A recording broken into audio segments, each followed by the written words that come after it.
A girl with long hair and a crown on her head appeared through the bright glow. She introduced herself by the name Lurman and apologized for the sudden intrusion. The boy saw a glowing ball of light floating in the air in front of his eyes. In the middle of this glowing ball was the girl who had spoken to Boy. Behind her back were wings. The fairy informed the boy that he was dying. It was a schoolboy, 15-year-old Kawai Akira, who was lying on the ground near an overturned truck.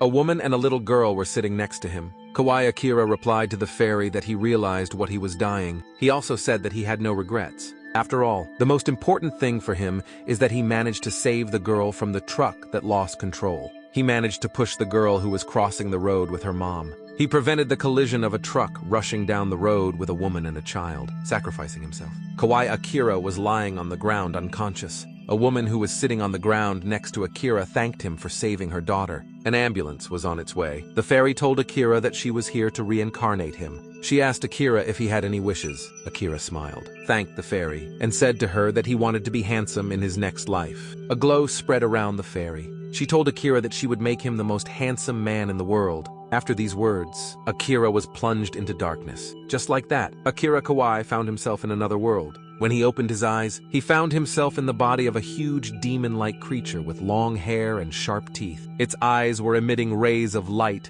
and its mouth was filled with smoke. 11. He felt a surge of strength and energy in his body that he had never felt before. The first thing he saw when he reincarnated, it was two giant dragons that appeared before him in the middle of the forest.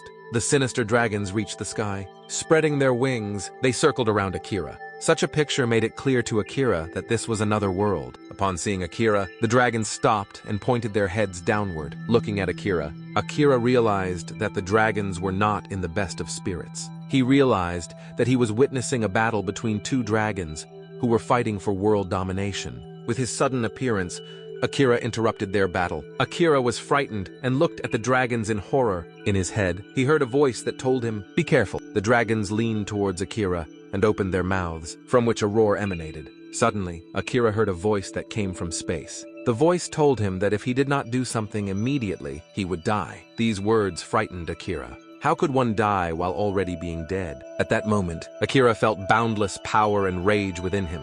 He clenched his fists and felt the crushing power in them. The rays coming from his eyes began to glow brighter. The condition of overwhelming fear of death was fulfilled. Intimidation skill is now available. A unique skill has been learned. Intimidation skill activated. At that moment, Akira felt a power and rage within him that he had never felt before. The rays from his eyes began to glow with a hypnotic light. He clenched his fangs and a wild roar began to erupt from his mouth. Akira directed all his energy towards the dragons. His roar turned into a powerful wave that threw the dragons off in different directions. The dragons looked disoriented and helpless. The dragons opened their mouths, trying to greedily inhale air. The fear of death drove them into a state of terror. The two dragons felt such emotions for the first time in their lives. Feeling the effects of Akira's intimidation skill, their behavior changed drastically. Suddenly, the dragons intertwined and began to mate. On the brink of death, survival instinct drove the two organisms to the spontaneous act of reproduction. Akira stood looking at the dragons. He could find no explanation for what he was seeing. "That was unexpected," Akira said. "You don't say." He suddenly heard a response out of nowhere. Akira started looking for the source of the sound and asked to himself, where did that voice come from? To his question, the voice replied, "I'm here, on your shoulder." Looking at his shoulder, Akira saw a creature unknown to him. It was sexless and unlike any animal that existed on Earth. It had small wings on its back and a crown on its head. The unknown creature asked Akira if he did not recognize his benefactress, Princess Lormont. Remembering the image of Lormont the last time Akira saw her, near the wrecked truck, he could not believe that this inexplicable being could be a beautiful fairy.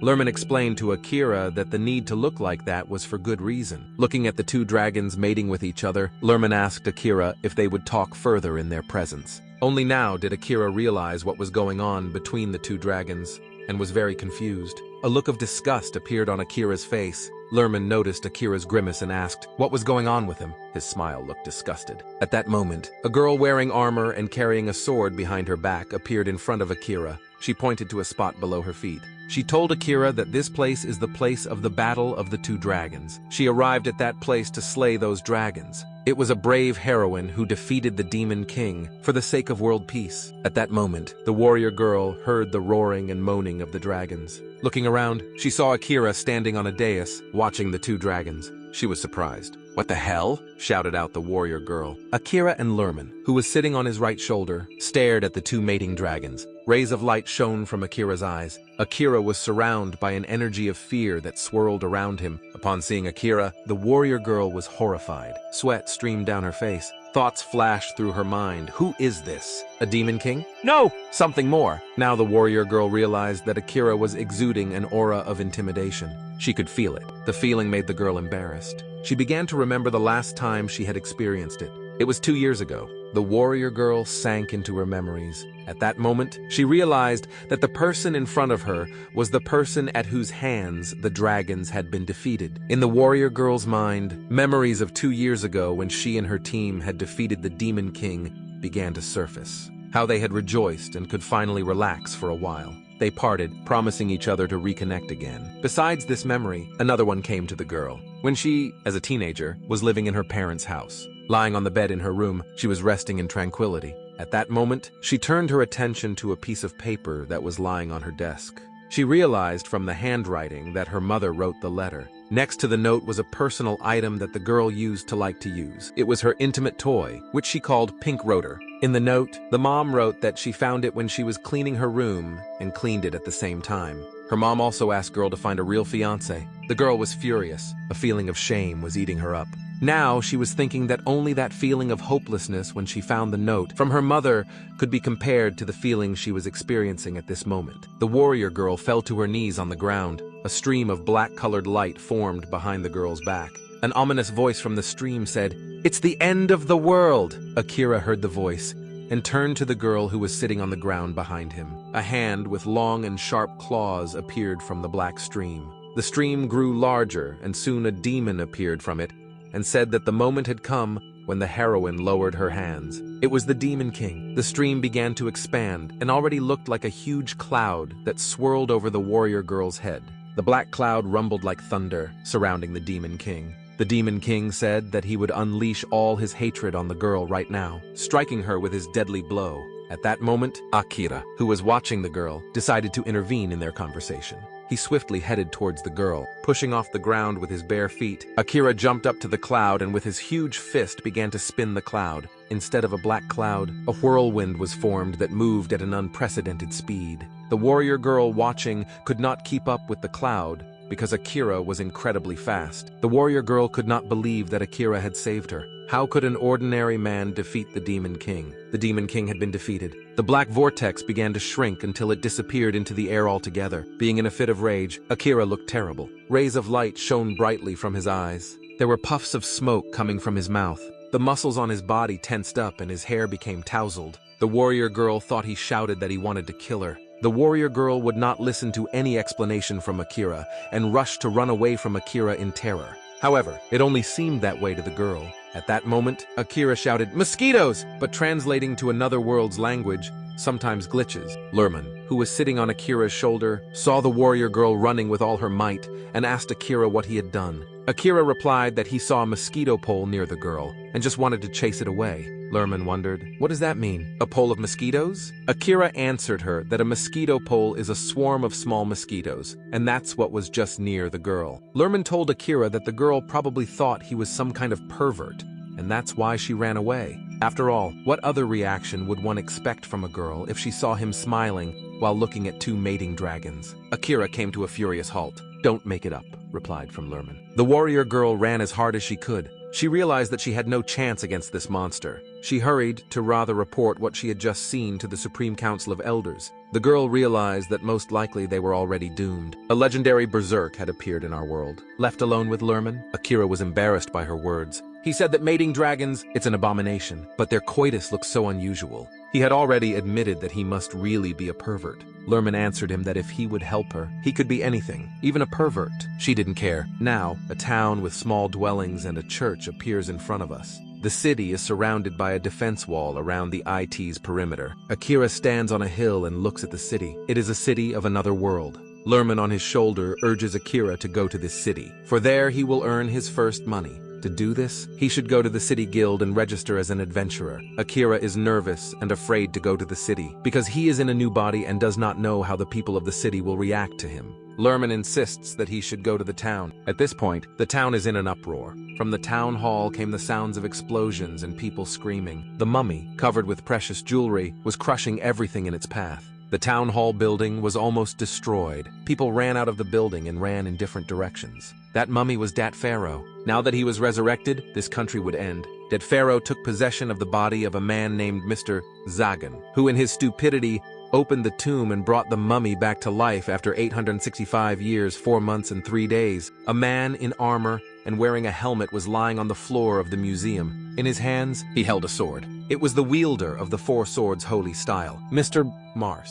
He was dead. People crowded around him and talked about how Mr. Mars didn't even have time to do anything, and if even he couldn't do anything against Dat Pharaoh, then they were all doomed. People were cursing Zagan, for he was the one who had opened the monster's tomb. Dat Pharaoh, who took possession of Zagan's body, got his memory as well. Thanks to that, he found a girl named Lily. Lily was a girl with long pigtails and ears on her head. Dat Pharaoh was looking for exactly her. He plopped her on the floor and grabbed her by the neck with his hand. Dat Pharaoh wanted to turn Lily into an undead. Lily fought back, but no one could help her. Resistance was futile. Dat Pharaoh was taking Lily's life energy, and she started to fall asleep. Dat Pharaoh lifted Lily above the ground with one hand and told her that in 5 seconds she would turn into one of his servants. At that moment, Dat Pharaoh felt someone behind his back. Unbeknownst to him, a feeling possessed him. Standing behind him was Akira. Akira shouted to Dat Pharaoh that he would kill him. Akira looked menacing and sinister. In reality, Akira was just saying hello to Dat Pharaoh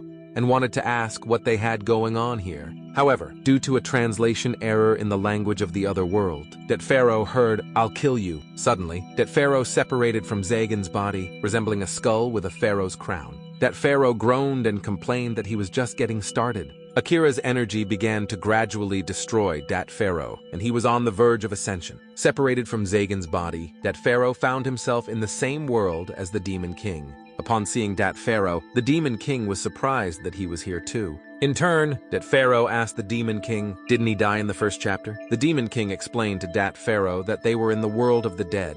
Dat Pharaoh was shocked. Zagan's immobile body remained near the girl with the ears, who didn't realize if she was saved or not. She begged Dat Pharaoh to get away from her. She fell to her knees and gasped in fear. She was so scared she couldn't even move. Akira stood there not realizing what he was supposed to do. He had come to town on the advice of Lerman, who calmed him down, explaining that it was just registration. At this time, Dat Pharaoh re-entered Zagan's body and spoke. He was furious. He almost ascended to the heavens, but came back again. He threw himself at Akira and Lerman and began summoning all the power of the netherworld, aiming it at Akira. Dat Pharaoh shouted to Akira that he would not forget and forgive him. Dat Pharaoh had never once experienced anything like this. In the 5782 years and 4 months that Dat Pharaoh had lived, no one could make him experience fear. At this time, news of Dat Pharaoh's rebellion reached the guild. A knight in armor ran into the captain's office and informed him that the ancient Dat Pharaoh had been reborn and would do anything to destroy the guild. He also informed the captain that Mr. Mars, wielder of the sacred style of the four swords, was already dead.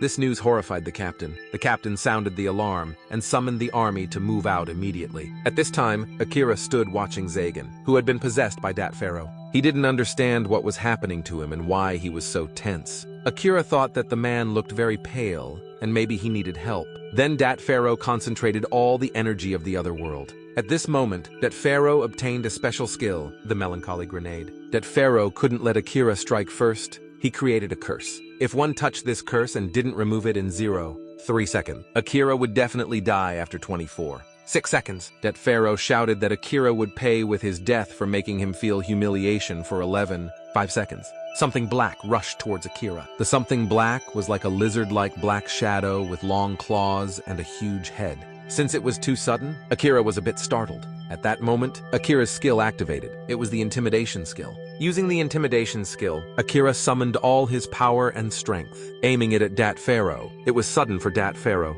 After experiencing terror, Dat Pharaoh finally ascended to the heavens. This time, Dat Pharaoh separated from Zagan's body and left him. The spirit of Dat Pharaoh once again traveled to the world of the dead, where he met the Demon King. At this time, the Demon King had prepared a stew, and he was very happy to see Dat Pharaoh. There, in the afterlife, the Dat Pharaoh reunited with the Demon King. At this time, a squad of the guild ran into the town hall building. The captain began to look for Dat Pharaoh, urging him to show himself and fight them. Akira was still exuding an aura of intimidation, spreading it to those around him. Akira's intimidation caused everyone in the guild to faint. Running into the room where Akira was, the captain saw a huge monster, Akira, with burning eyes. A whirlwind of deadly energy swirled around him. The monster roared and waved its giant fists. Around Akira, a squad of guild knights lay on the floor. The captain was horrified. He thought that the monster had killed all his knights. Then the captain told Akira that he would stop him even if it cost him his life. He would not forgive Akira for the massacre he had caused.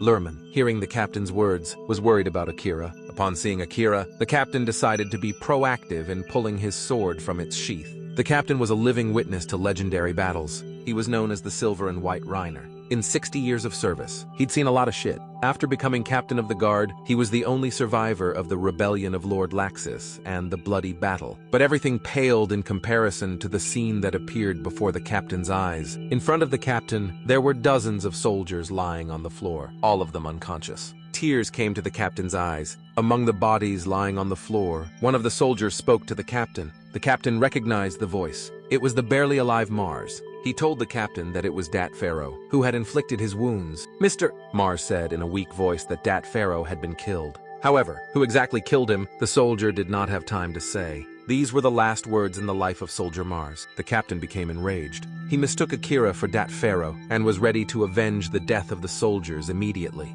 Armed with his sword, the captain began to cautiously approach to Akira. Suddenly, the captain told Akira that despite being old, he was still called the Silver and White Reiner. He blurted out that to finish off the monster Akira, all he needed was one sword strike. Akira then realized that the captain had mistaken him for Dat Pharaoh. Lerman confirmed Akira's hunch. The captain used a sword technique called Riot Dance Melody, also known as White Claw. This technique consists of a single strike with all one's strength. It was the Reiner's best technique. The captain threw himself with his sword to attack Akira. Such a fierce attitude of the Reiner and his sudden strike surprised Akira. He didn't understand the reason for his self-hatred and didn't understand why the Reiner was going to attack him. Realizing the captain's intentions, Akira was forced to use the intimidation skill again. A powerful, concentrated stream of energy came at the captain in a wave, but it didn't work on the Silver White Knight, because the Reiner had already engaged in a desperate battle with his inner demon. The captain had been suffering from a chronic disease for many years, herniated lumbar discs. This disease, also known as witch's kick, a long-standing Reiner sore that causes severe lower back pain. Making a sudden movement while trying to attack Akira, the captain felt a sharp pain in his back. It was so painful that the Reiner's face froze in horrible agony and his consciousness sank into unknown depths. The captain fell to the floor, face down. The sword fell out of his hand. It happened in front of dozens of other Reiners who had just arrived at the town hall building. The Reiner was defeated. Concerned about their captain's condition, the Reiners froze at the entrance. Akira crouched down and leaned into the captain lying before them. He asked him if he was all right. The Reiners, new to the scene of the battle, couldn't understand. How could their captain have lost the battle before even finishing the attack? They couldn't realize the power of the weapons Akira had used. The Reiners ran outside in terror, shouting that Dat Pharaoh was beyond them, and they needed to send an urgent signal for help to the Supreme Council of Elders. The headquarters of the Supreme Council of Elders is located in the sacred city of Sinza, in the so-called Trident Tower. Trident Tower is surrounded by the sea on all sides and has been an impregnable fortress since its construction. When news of the Dat Pharaoh's rebellion began to reach the city of Sinza, one of the first to hear about it was a warrior girl who had come to the city to inform the Supreme Council of Elders of the attack on the world by a monster that had destroyed the Demon King before her eyes. The warrior girl was horrified when she heard of the rise of another villain of ancient times, Dat Pharaoh. After hearing this, the warrior girl thought about how it wasn't enough for them to have a legendary berserker, but also a Dat Pharaoh. In addition, those two dragons were behaving strangely. All these events raised many questions and worries for the warrior girl. Suddenly she heard a female voice behind her back, which reminded her that the heroine's burden was not light. When the warrior girl turned around, she saw Mistress Housand. The warrior girl kneeled down to Lady Housand, showing her respect for her. Mistress Housand is a tall woman, from head to toe wrapped in a black-colored robe. On the fingers of her hands were rings with mystical stones. Mistress Housand was the head of the Supreme Council of Elders. She pointed out that although the warrior girl had defeated the demon king, but she alone could not handle so many monsters. The warrior girl replied to Mistress Housesand that she didn't expect to see her in the hall of the Trident Tower, and it was a great honor for her. Mistress Housesand was not flustered by the news of the invasion of several villains at once. She expressed her determination to fight them on her own for the first time in 1,000 years. Such plans of Mistress Housesand shocked the warrior girl, and she stared at Housesand silently, plowing away her robe. Mistress Housesand appeared in her battle attire. She was ready to engage in battle with any enemy right away. The captain, lying on the floor, heard Akira's question and shouted back in pain. Akira became worried about the old man and asked Lurmon if she had any healing spell. Lurmon answered him that the captain was suffering from a common lower back pain, and it wasn't fatal. In addition, Lurmon reminded Akira about the captain attacking him first and trying to kill him. Akira replied to Lurmon that he couldn't leave this man without help. Suffering in pain, the captain lay on his back and screamed with all his might, calling for help.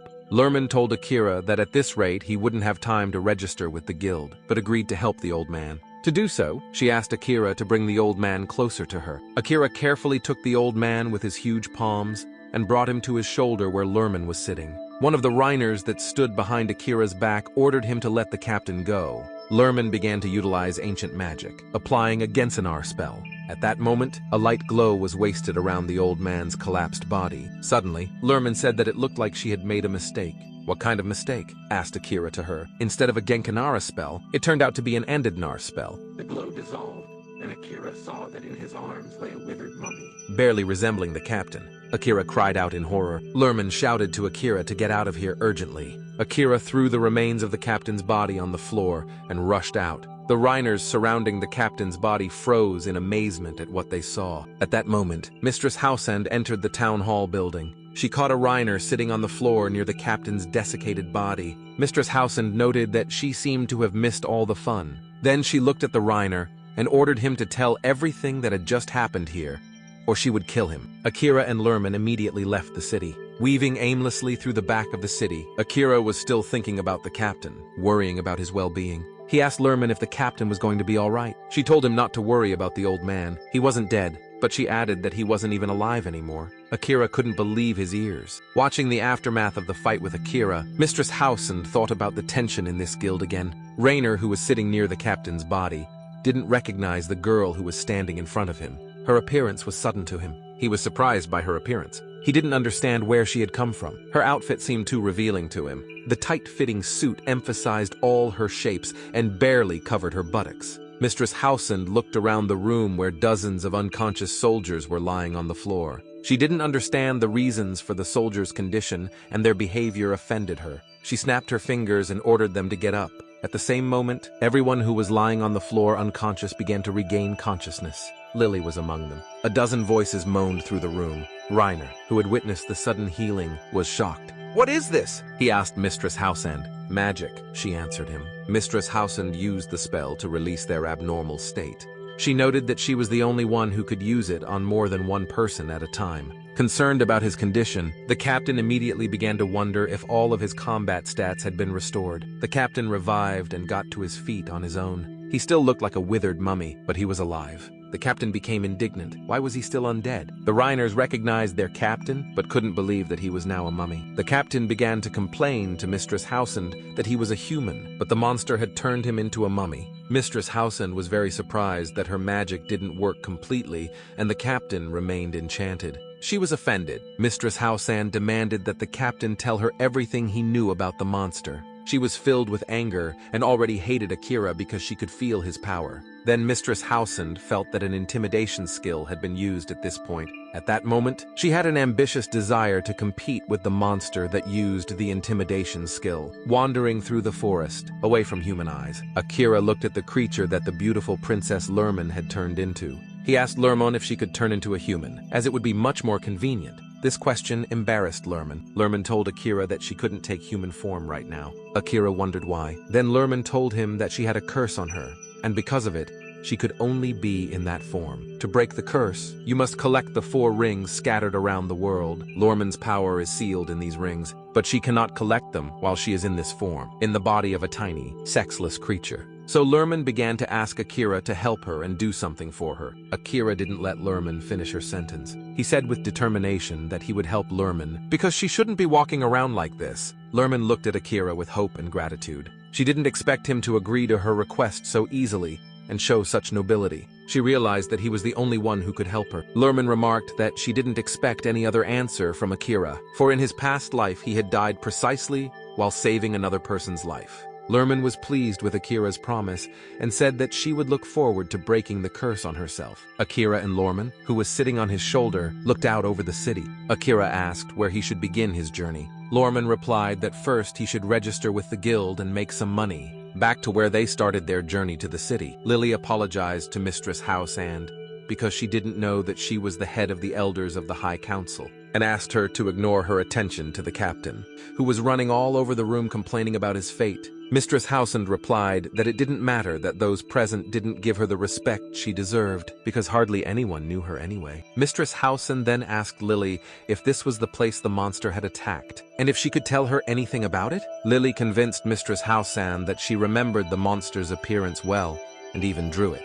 She handed the drawing to Mistress Housand. The drawing showed a monster with the head of a squid. Tentacles with long and sharp claws were growing out of its body. Mistress Housand looked at Lily's drawing incredulously. She asked again, "Did he really look like that?" The excited girl began to describe the monster that it was 15 meters tall, had 4 eyes and tentacles all over its body. Other people who saw the monster doubted her words. After all, it looked very different. But they were unconscious most of the time, so they didn't argue with Lily. The captain and the rest of the Rhiners had no memory problems, and they disagreed with Lily's drawing. However, Lily, who was the face of the guild, discredited them in Mistress Housand's eyes by convincing her that believing the undead was a stupid idea. The captain was all of himself with anger. He still couldn't believe he had been turned undead, and now he had become what he had been fighting his entire career. His credibility and reputation had been destroyed. After looking at Lily's drawing, Mistress Housand said that she would call in her strongest assistants. To do so, Mistress Housand made a snap of her fingers. At that moment, a change began to take place in the room.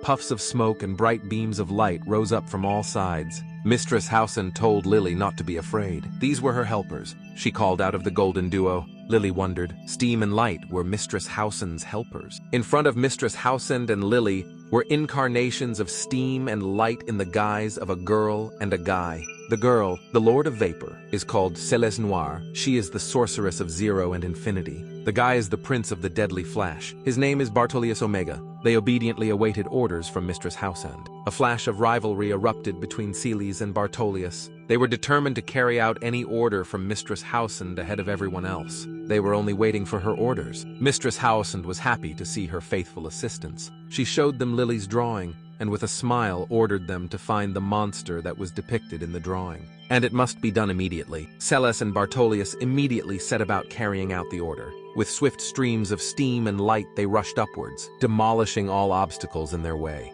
At this moment, Lily finally realized that Mistress Housand was not joking and took her drawing seriously. Taking another look at her drawing, Lily realized that the portrait of the monster didn't look much like the original. But she was afraid of being scolded and looking silly in front of Mistress Housand, so she kept silent. Celes and Bartolius circled around the world looking for the monster from the drawing. Bartolius told Celes that he wished he could find this monster as soon as possible, and he was very excited about such a responsible task from Mistress Housand. Celes didn't answer him anything. Bartolius realized that she was ignoring him. However, he was used to it. Celes didn't pay attention to his conversations because she was watching Akira. Turning into tiny creatures, Celes and Bartolius circled around Akira looking at him.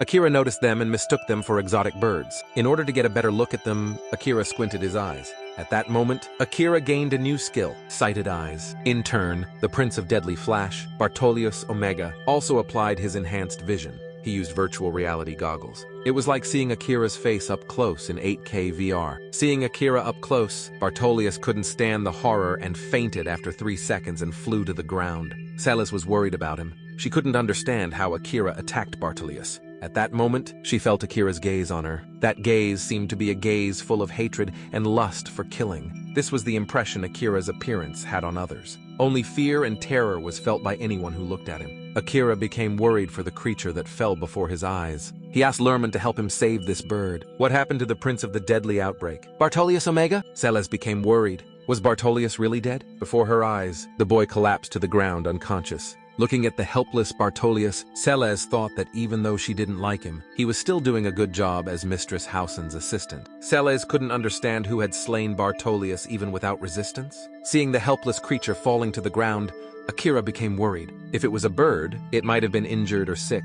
These thoughts kept Akira on his toes. He had to help the bird. Lerman didn't like this idea and started to convince Akira that it wasn't a bird, but just bird droppings. Lerman didn't understand why Akira was so kind and helpful even to tiny, barely noticeable creatures, and to the inhabitants of another world that treated Akira with such hostility. Akira left the bird or its droppings alone. To distract Akira from his useless pursuits, Lerman offered to give him a little tour. Akira was immediately interested in the idea. As Bartolius lay unconscious on the ground, through his clouded mind he heard his name. It was the voice of Mistress Howson. Suddenly he felt lightness and weightlessness in his body. Hyosin was calling him to her. A moment later, Bartolius came to his senses. He was in the guild hall. In front of him, Mistress Howson was sitting on a throne. She asked Bartolius why he was alone, and if he had a fight with Celes. Bartolius was embarrassed. He answered Mistress Howson that he just liked being alone. Then Mistress Howson asked him an unexpected question. Why doesn't Bartolius take her side? Bartolius was taken aback. He had sworn his loyalty to Mistress Howson. This was not the time to faint. He must do Mistress Howson's bidding at all costs. Bartolius opened his eyes. He was lying helplessly on the ground. Muscular bastard! He thought of the monster. Bartolius had been disgraced. He had been defeated without a fight in front of Celes and Mistress Howson. He had been mistaken for bird droppings. Bartolius only now realized the absurdity of his situation. He was furious. A thirst for revenge tormented his soul. Celes saw that Bartolius was alive. He was sitting on the ground and angrily whispering curses to himself. Celes could not hide the fact that she was glad to see Bartolius alive. At this time, Bartolius was thinking up a plan of revenge against the monster. The ugly jock had dared to attack him. Bartolius couldn't forgive him for that. Bartolius swore to himself that the monster's death would be so quick that he wouldn't even notice it. Bartolius doesn't just call himself the prince of the deadly outbreak for nothing. He has to prove to everyone, himself included, that he carries that title for a reason. He is not a weakling. He is not a laughingstock. Bartolius whispered to himself that he was capable of striking his opponent by turning into deadly lightning. It was as if he was insinuating his invincibility to himself, searching for the strength to fight the monster. Bartolius' abilities and skills are the highest magic that only Hyosan possesses besides him. This magic was also called the Cursed Lightning Strike of Divine Destruction. At the same time, Lerman was showing Akira the local scenery of beautiful places. She told him about the local animals and plants that were not in Akira's familiar world, pointing out unusual flowers and plants. Lormon told Akira which ones were safe, which ones were not, which ones were edible, and which ones were not. Pointing to one of the plants, Lerman told Akira that it was deadly. Akira looked at the poisonous flower. He couldn't believe that such a beautiful-looking plant could have such deadly power. Lormon continued her story about the flower. Its roots are quite sweet. Hearing those words, Akira felt hungry. Lerman asked Akira to pull the flower out of the ground. Akira was hesitant. He felt sorry to destroy the beautiful plant. Lerman said that in this world, the weak are eaten by the strong, and he shouldn't feel guilty for being stronger. Lerman insisted that Akira pull the flower out with the roots, rather. Akira obeyed her. Akira's heart clenched, his hands shaking with excitement. He couldn't kill the flower, interrupt its life. To damage the flower as little as possible, Akira tried to gently scoop up the soil around the flower with his hands. Just when he thought he had succeeded, he saw that as a result with his giant palms. He knocked over a huge layer of earth along with the flower. The layer of earth fell with a rumbling sound not far from Akira, forming a mountain. At this time, Akira was being searched for by Bartolius. He took on the incarnation of light, completely changing his appearance. Bartolius was a bird of prey with long, sharp claws and fangs. The only thing that gave Bartolius away was his glasses, for he had poor eyesight due to the constant flashes of bright light that he himself emitted. Bartolius saw the wall of earth that Akira had just unwittingly created. Bartolius was alarmed by this phenomenon. He realized that magic had been used here. As an experienced mage, Bartolius knew that magic had different compatibility. All elements are interdependent and cyclical. Fire, wind, earth, lightning, and water each have an attribute. And the weakness of the attribute of lightning is the attribute of earth. At this time, a huge stone flew out from behind a layer of earth and flew towards Bartolius with a whistling sound and incredible speed. Before he could notice the pile of stones, Bartolius was swept away by the rockfall. Celes continued to search for the monster that Mistress Housand wished to see. Suddenly she saw a column of dust and smoke on the horizon. She wondered what could have happened there. At that moment, Mistress Housand felt that Bartolius had lost this battle. The news of Bartolius's death stunned not only Housand, but also Lily, who was still blaming herself for giving Mistress Housand false information about the monster. To test her senses, Mistress Housand applied the supreme magic of spatial projection. To do so, she created a time vortex that was supposed to show her all the events she wished to see. Through the time vortex, they examined a man's body, specifically a part of his torso. The prominent muscles delighted Mistress Housand. "Those are some muscles," she thought. The captain, standing next to Housand, perked up and said he recognized those abs. He stepped out of them again. Now the funnel was showing the monster's face. It was Akira, in his most intimidating manifestation. His eyes radiated brightly. His teeth were like the fangs of a predatory animal. Such a sight could only inspire terror in those around him. The captain immediately recognized his assailant. He pointed his finger at Akira's face and shouted with all his might that it was him, that monster. There was no point in keeping quiet anymore, and Lily played dumb. She recognized that the portrait she had drawn was not entirely accurate. Mistress Housand examined Akira from head to toe. She couldn't believe she had found the monster that had defeated Bartolius. She thought about how evil his face was, how unnaturally huge his muscles were, and the veins making his skin look like the rind of a melon. He looked like a real monster. Mistress Housand had seen many monsters, but never one like Akira. He inspired fear, undeniably. But in addition to fear, Mistress Housand felt something else. Mistress Housand caught herself thinking that the sight of this monster was disturbing her and giving her thoughts that the head of the Supreme Council of Elders should not have. What is it? She felt her heart clench in her chest. She wondered if this was something she had only heard about. Is this really love? Butterflies fluttered in Housand's stomach. All the colors of this world became brighter to her. All the food tasted better, and all the scents were more pleasant. She felt like a woman, not just the head of the Supreme Council of Elders.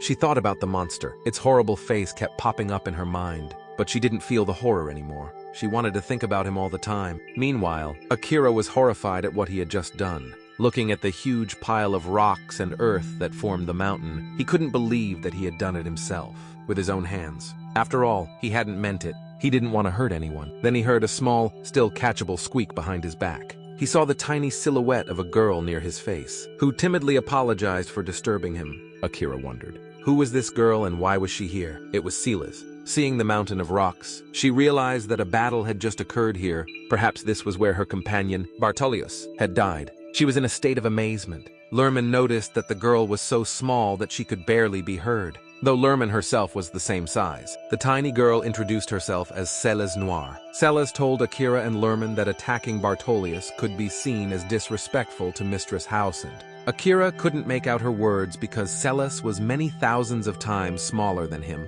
Lerman suggested Celes to come closer to them, but she was afraid of the monster, so she preferred to stay a considerable distance away from it. Then Akira thought that the girl was just shy of him and took a step towards her. From the powerful vibration wave that was generated from Akira's step, Celes was thrown several meters away. Falling to the ground, Celes was hit painfully. It seemed to her that the monster was already attacking her, and she would end up just like Bartolius. Celes prepared herself for the worst. Celes clasped her hands together like a little kitten and cried. Lerman told Akira that it looked like he made the little girl cry. However, Akira didn't do it on purpose. Celes wailed and chided Akira, but all he could hear was an unintelligible squeak.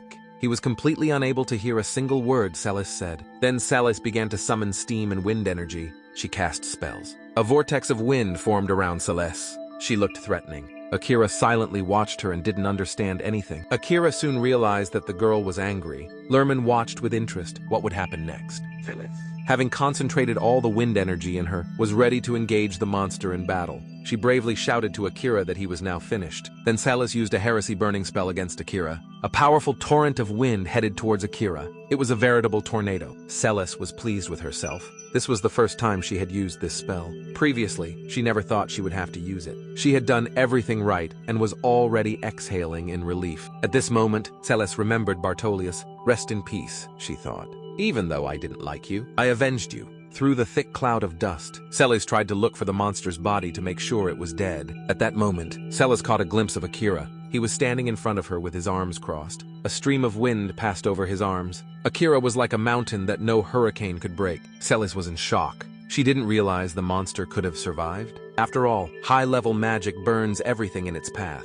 It can't be blocked so easily. But Akira saw what really happened. At the very last moment, when the dust cloud was bearing down on him with great speed, and the tornado was already coming to his feet, some figure appeared in front of Akira and blocked him from the spell. That figure was then blown away by the impact. A stream of wind blew past Akira and headed upwards. The figure dangled helplessly from the wind stream, hurtling higher and higher into the sky. Akira didn't know who his savior was. It was the Prince of the Deadly Flash, Bartolius Omega. Even submerged in the soil, he was able to pop up to the surface to fight back against the monster. But suddenly he was struck by the magic of his partner, Celis. Bartolius became the unwitting victim of Celis's battle with the monster. Only, as always, he had the wrong place and time. Seeing Akira safe and sound, Celis thought that this monster was more dangerous than she thought. Now she will have to use all the magic skills she possesses. Celis is not only good at fire magic, but also at chill magic. By super cooling and super compression, Celis made air solid, turning it into swords of oxygen and hydrogen. It is believed that under conditions of ultra-low temperatures and ultra-high pressure, Oxygen and hydrogen metallize. in the author's opinion, metallic hydrogen is romantic.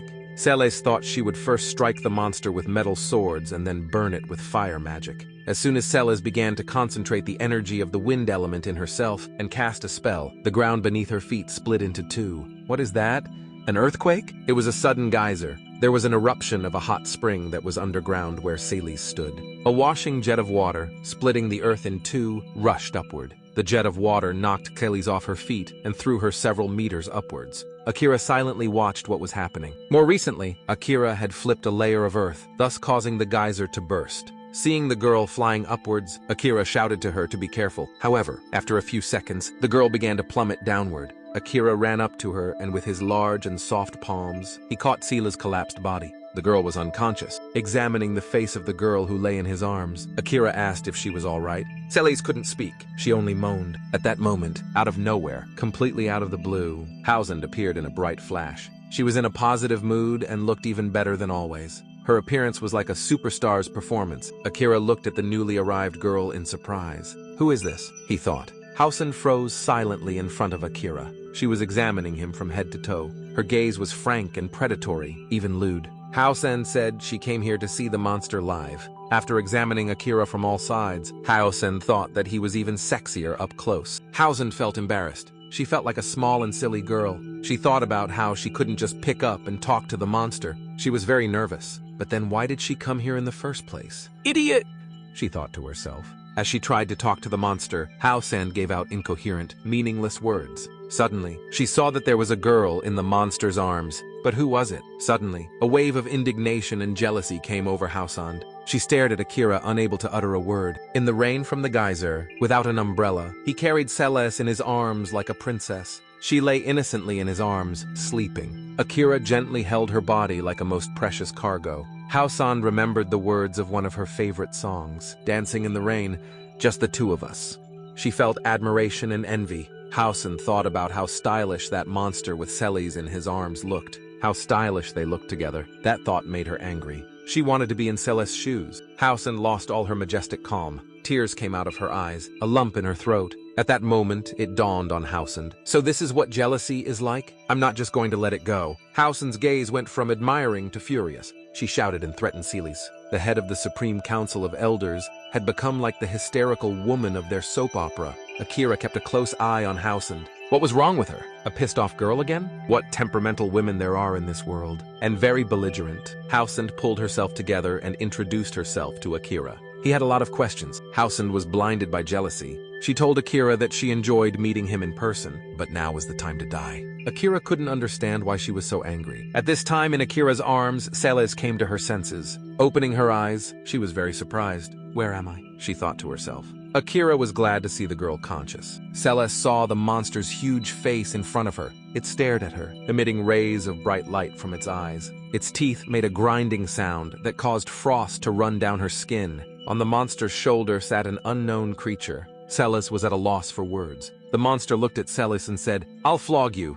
In fact, he asked the girl if she was okay. But the translation function between the languages of other worlds kept glitching, so everyone but Lorman heard the threat of flogging. That's exactly what Celes heard when she came to her senses. Considering the girl's modesty, her entire body was pierced with fear. Celes fearfully jumped out of the monster's arms. She was ready to fight to the last drop of blood. Realizing the size and power of the monster, Celes realized that she could not cope with it alone. Suddenly, Celes heard a woman's voice addressing her.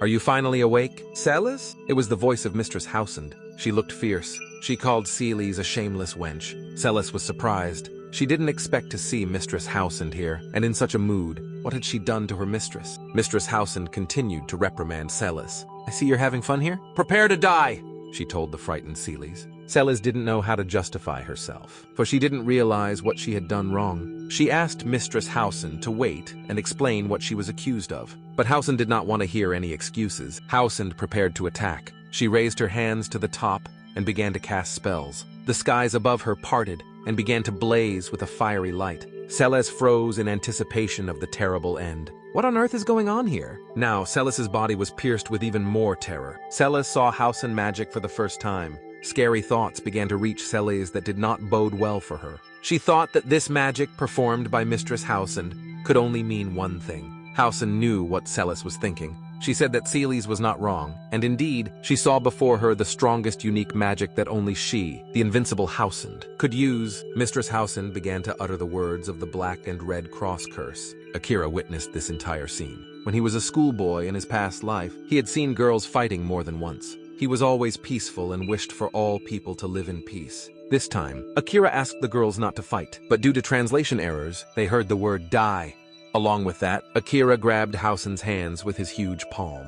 He wanted to stop her anger and the stream of curses she was exuding. Akira's words didn't reach Housand's ears. The sight of him mesmerized her. She thought, "Those are some abs! How many cubes are there?"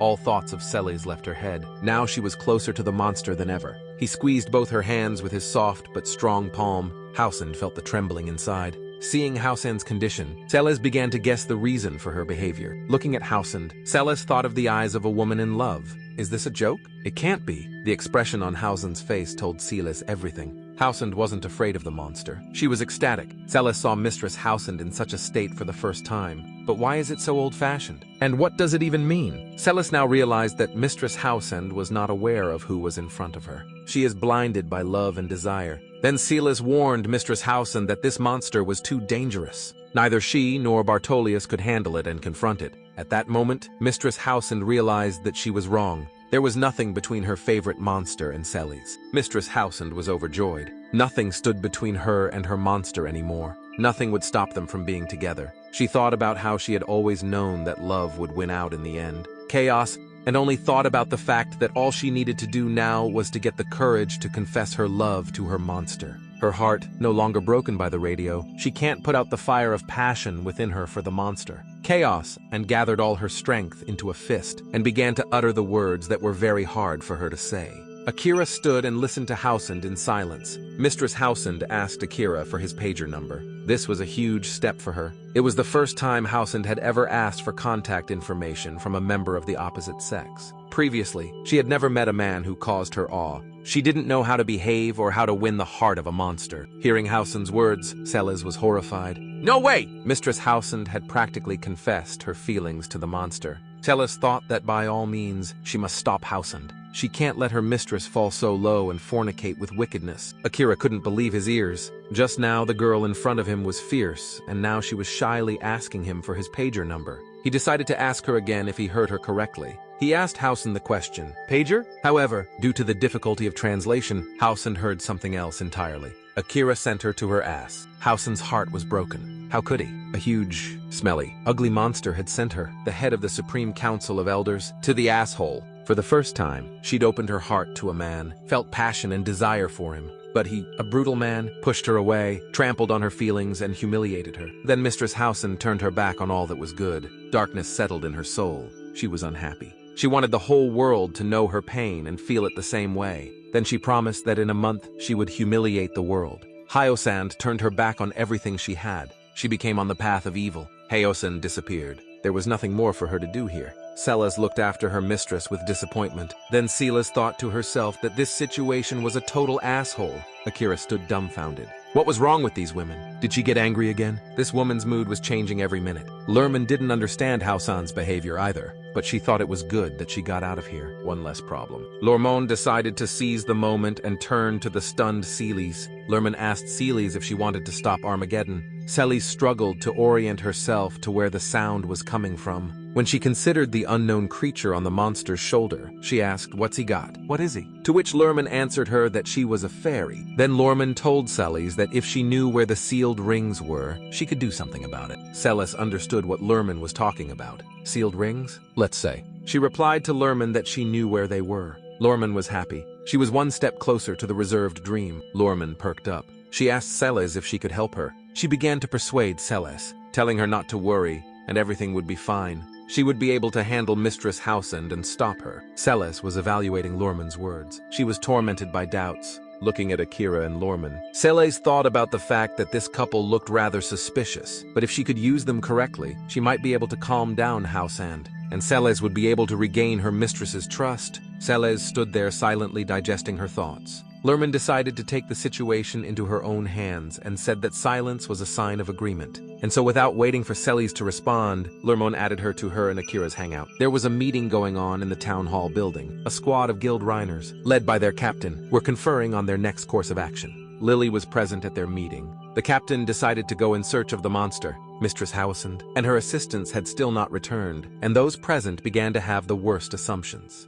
Even being in the body of the undead, the captain could not leave people in trouble. He wanted to find Mistress Housen and her helpers. He could already imagine saving their lives and regaining the respect and recognition of the Rhiners and the entire city. The captain was sure that Mistress Housen, Bartolius and Celes were still alive. He wanted to believe it. The captain wasn't as concerned about the fate of Mistress Housen as he was about being able to regain his reputation with her help. What also bothered the captain was that the monster might stay alive. The captain couldn't let that happen. Lily was worried about the captain. He had decided to take a dangerous gamble. The captain kept telling her not to worry. He would definitely come back to them. With these words, the captain left the town hall and set off on his heroic journey alone. The captain reminded everyone present that he would not die, as he was already a zombie. The guild Rhiners looked at the captain with admiration and respect. They were thinking how cool our captain was, and Lily at that moment was thinking about what stupid things that old jerk was doing. The captain was driven by a thirst for revenge. He couldn't believe that the monster had dared to turn him undead. He couldn't forgive the monster for that. Although his back was gone, it didn't mean that the captain wouldn't hold the monster accountable for his actions. Lily looked at the captain and thought that it would be better for him to really die. To seriously believe that an old zombie is stronger than the head of the Supreme Council of Elders, the Lords of Wind and Light, is a foolishness and fatal arrogance. Akira and Lerman continued their journey through the outskirts of the city. Suddenly, Lerman informed Akira that she was hungry. It would be dark soon. Lerman, like a real woman, began to get cranky and pester Akira. She asked him what should they do. Behind Akira and Lerman, Celes cautiously followed. She hadn't decided whether she was with them or not, but she continued to follow them as if mesmerized. Without waiting for Akira to answer, Lerman turned to Celes. She asked her, "Your name is Celes, isn't it?" Lerman also wanted Celes to offer her plan of action. Hearing that the ugly creature turned to her, Celes jumped away from the monster and Lerman with lightning speed. She was still too tense and wouldn't let anyone get close to her. Lerman noticed Celes's tension and tried to calm her down. She reminded her that they were on the same team. Celes was angered by these words. Celes asked her not to sign her up for their hangout without her permission. Celes was quick to remind her that she simply had information about the sealing rings, and that information is what Lerman needs. And she, Celes, in turn, agrees to follow them because they promised to help her stop Mistress Housen. Suddenly, Celes fell silent. It was obvious that she was ashamed of her abruptness. She asked the monster and Lerman not to hold a grudge against her and to get into her situation. Lerman understood. Everything indicated that Celes had the potential to be a Sendari. It became clear to Lormont that they would not get anywhere with Lormont. Then she changed her strategy of communication with Celes. Lerman announced a cooking contest. Akira did not understand. What does this have to do with the cooking competition? Lerman explained to Akira that in their world, cooking had been a very effective way to get to know each other since ancient times. Celes was interested in the idea. Seeing Celes's doubts, Lerman said that if Celes's cooking was terrible, then she wouldn't force Celes to cook. Celes was angered by these words. What did you say? It was a principle of honor for Celes to win this cooking showdown. Celes asked Lormo, and did she really think she could beat a zero and infinity mage? Celes started to get worked up. Back in the ancient times, she had only gotten straight A's in housekeeping. She was very proud of it. Celes shrieked, "A cooking match? Easy!" Celes remembered her college years. She was even called Sweet Cherry, the holy warrior of cooking. Lorman laughed at Cele's reaction. She had the impression as if someone invisible was constantly switching Cele's around. She would get angry at them. Oh, friends, then shun them, then share innermost things. Suddenly, Celes caught herself being inconsistent. They apologized to Lormont for their inconsistency. Suddenly, inexplicably from nowhere, a girl in striped stockings and a hat appeared. She jumped out from behind the trees and announced that she was inviting everyone to her house. Akira was the largest of the group, but he was the most frightened. He was surprised by the sudden appearance of a strange girl. Because of the sudden fright, the intimidation skill was involuntarily triggered. Akira let out an ominous roar towards the girl, and a powerful stream of intimidation energy rained down on her. Despite the powerful stream of intimidation energy, the stranger only yawned sluggishly and continued to look at Akira with an innocent gaze. Lorman was stunned. Had Akira's intimidation not worked on the girl? Lorman regained her composure in time and spoke to the girl. She apologized to the stranger for Akira's inhospitable reception and explained to her that his behavior was due to the sudden appearance of the girl. The girl did not understand what Lormont was apologizing for, as she did not notice anything wrong from Akira's side. The girl explained that she was passing by accident and overheard their conversation. She introduced herself as Lucy and said that she lived nearby. Lucy added that if they wanted to have a cooking match, she could invite them to her house. She has the right ingredients and utensils. Also, she'd love to hear stories about their adventures. Akira and Lurman didn't know what to answer. How a strange, defenseless girl isn't afraid to invite strangers into her home, one of whom was a huge, ugly monster, and the other an incomprehensible creature that looked like nothing at all. Lormont began to doubt whether they should agree. Only Celes agreed to Lucy's proposal without any doubts. She asked her if she had tapioca in her house. So Akira, Lormont, and Celes followed Lucy. After a few minutes of walking, in the thicket of the forest, they saw a cozy, modest house. They went inside and saw that the kitchen was also great, and had all the cooking equipment they needed. Celes was happy because Lucy's kitchen had all the ingredients and even tapioca. With them, she 6A make her crowning dish and would definitely beat Lormont in a cooking match. Lucy said she likes to cook too. Lucy said that she loves cooking duels, although she usually cooks alone. Akira didn't understand. How can you compete with yourself? Celes noticed that Ludi had a lot of spices in her kitchen. Ludi inspirationally stated that since Celes was interested in the spice set, let that be the topic of her and Lorman's duel. Lorman didn't mind. She was already getting enthusiastic. Lucy called Lorman and Cele's cooking match Curry Chop. Lucy set the rules of the contest. They were that Lormont and Celes would have to compete in a curry dish that is popular with men and women of all ages. The judge of the contest, of course, would be Lucy herself. Lormont admired Lucy. To her, she was still a child. However, how much energy and ambition she had in her. She was so enthusiastic that she was giving out commands to everyone. Celes also laughed at the funny and naive Lucy. Celes stated that she would make the perfect curry for which to get a chef's license. Lurman was skeptical of this claim. She replied that it was ridiculous to think Celes could overpower Lormont's so-called supreme curry. Lucy was delighted. Now that's the motivation she set for the contestants. Lucy thought to herself that when the competition was over, something inevitable would happen anyway. They're all going to die. Celes and Lormont were still arguing about the composition of the dish and the terms of the contest, not realizing that the seemingly sweet Lucy had something terrible in mind. Meanwhile, Celes was wondering if she could literally make a deadly spicy curry. Akira, fascinated by the upcoming contest, told Celes and Lormont to please Lucy. However, in the language of the other world, it sounded like, "I'll rip your guts out. Which one of them will die?"